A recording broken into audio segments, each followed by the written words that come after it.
பூங்காற்று திரும்புமா என்ற எபிசோட்ல என்ன நடக்கலாம் அப்படிங்கிறத பற்றி பார்க்கலாம். இன்னைக்கான எபிசோட் இன்ட்ரெஸ்டிங்கான எமோஷனல் எபிசோட் அப்படின்னே சொல்லலாம். குமரன் எப்படி போய் ஆனந்தியை பார்த்துட்டு வர்றது, உடம்பு சரியில்லைன்னு சொன்னாங்களே அப்படிங்கிற மாதிரி ரொம்ப யோசனையோடு இருக்காங்க. இப்போ அவங்க கூட கோட்டி இருப்பாங்கல்ல, அவங்கள பற்றி சொல்லவா வேணும், செம்மையான காமெடியோடு வந்து பேச ஆரம்பிக்கிறாங்க. இப்போ ஒன்றும் பிரச்சனை இல்லை, நீ மெட்டீரியல் வாங்க போகிற மாதிரி போய் பார்த்துட்டு வரலாம் அப்படிங்கிற மாதிரி யோசிச்சுக்கிட்டு இருக்கும்போது இப்போ பார்த்தா கோட்டி ஒரு ஐடியா சொல்கிறாங்க. அவங்க நம்ம வீட்டில் வந்து சாப்பிட்டுட்டு போகிறப்ப நீங்கள்லாம் வந்து எங்கள் வீட்டுக்கு சாப்பிட வாங்கன்னு கூப்பிட்டாங்கல்ல, அதனால் நம்ம ஃபோன் பண்ணி நாளைக்கு கூட்டுக்கு சாப்பிட வரட்டுமான்னு கேட்கலாமா அப்படின்னு சொல்லும்போது இப்போ குமரன் வந்து கோட்டியை பக்கத்தில் கூப்பிட்டு தலையில் டங்குன்னு ஒரு கொட்டு கொட்டி நம்மளே சாப்பிட வரேன்னு சொல்லி சொன்னாக்கா அது வந்து நம்ம வந்து தப்பாக இருக்காதா அப்படிங்கிற மாதிரி சொல்லிட்டு, சரி நான் மெட்டீரியல் கொடுக்குற மாதிரி வாங்குற மாதிரி போய் பார்த்துட்டு வரேன் அப்படிங்கிற மாதிரி சொல்லிட்டு அங்கேருந்து கிளம்புறாங்க. கோட்டி வழக்கம் போல் தலையில் கை வச்சுட்டு சிரிச்சுக்கிட்டு அப்படியே யோசிச்சுக்கிட்டு இருக்கிறாங்க.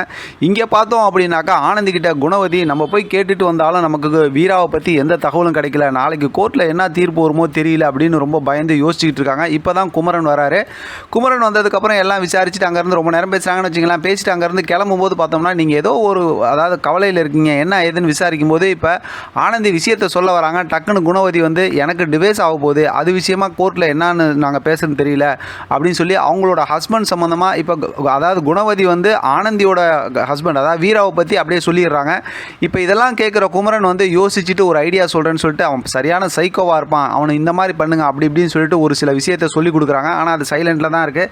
அது என்ன அப்படிங்கிறது நம்ம கெஸ் பண்ணி பார்த்தோம் அப்படின்னாக்கா என்ன சொல்லுவாங்க அப்படின்னா, இதை சொன்னால் எந்த ஆம்பளையும் பொறுத்துக்க மாட்டாங்க அப்படிங்கும்போது அதாவது அவங்க வந்து ஃபிசிக்கலாக ஆள் சரியில்லை அப்படிங்கிற மாதிரி, அதாவது ஃபிசிக்கலாக உடல் ரீதியாக அவங்க ஆள் சரியில்லை அப்படிங்கிற மாதிரி ஏதோ ஒரு காரணத்தை வந்து இவங்க மேலே வீரா மேலே வைக்க போகிறாங்களாட்டிருக்கு. அந்த மாதிரி சொல்லும்போது கோவம் வரும்ல, அந்த மாதிரி விஷயத்தை எல்லாத்துக்கு முன்னாடி சொல்லி அசிங்கப்படுத்துகிற மாதிரி ஒரு விஷயத்தை குமரன் சொல்லி கொடுத்துட்டு அவன் வந்து அதாவது அவன் சைக்கோவாக இருக்கிறதுனால அவனோட உண்மையான முகம் வெளியில் வந்துடும், கோர்ட்டில் அவனோட உண்மையான முகம் வெளியில் வந்துச்சுன்னா அதுக்கப்புறம் உங்களுக்கு சாதகமாக தீர்ப்பு வந்துடும் அப்படிங்கிற மாதிரி சொல்லிட்டு போகிறாங்க. அந்த தீர்ப்பு சொல்லிவிட்டு அங்கேருந்து பார்த்தோம் அப்படின்னா குமரன் வந்து ஆல் தி பெஸ்ட்லாம் சொல்லி 2 பேருக்கு கை கொடுத்துட்டு அவர் வந்த வேலை அந்த மெட்டீரியல் எடுத்துகிட்டு அங்கேருந்து கிளம்பிடுறாரு. அவர் போனதுக்கப்புறம் குணவதியும் ஆனந்தியும் பார்த்தோம் அப்படின்னா ரொம்ப சந்தோஷப்படுறாங்க, கண்டிப்பாக நல்ல தீர்ப்பு வரும்னு. வீட்டில் பார்த்தோம் அப்படின்னாக்கா ஆனந்தியோட அப்பாவும் அம்மாவும் இன்னும் ஆனந்தி குணவதியும் வரலையாங்கிற மாதிரி யோசிச்சுட்டு இருக்காங்க. அதுக்கப்புறம் அங்கே வந்துடுறாங்க.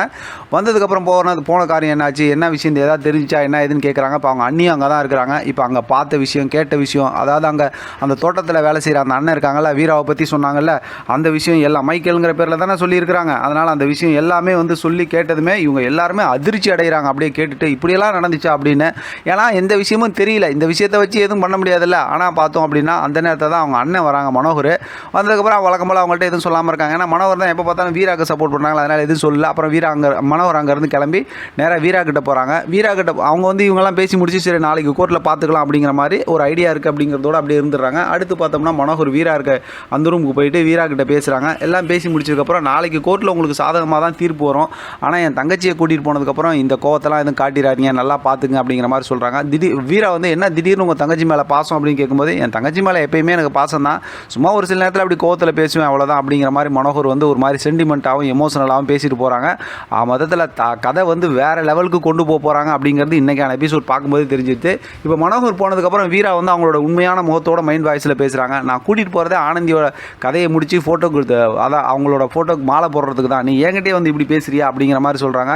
அப்புறம் வழக்கம் போல் அந்த ஒரு பைத்தியக்கார சிரிப்பாங்கள்ல, அந்த சிரிக்கிறாங்க. அதோட இன்றைக்கான எபிசோட் முடிச்சிருக்காங்க. பார்க்கலாம் அடுத்து ப்ரோமோ எப்படி வருது, ஸ்டோரி எப்படி மூவ் பண்ணுறாங்கிறத தொடர்ந்து பேசலாம். இதை பற்றி உங்களோட கருத்து கமெண்ட் பாக்ஸ் தெரியப்படுத்துங்க, தொடர்ந்து ஆதரவு கொடுங்க. தேங்க்ஸ் ஃபார் வாட்சிங்.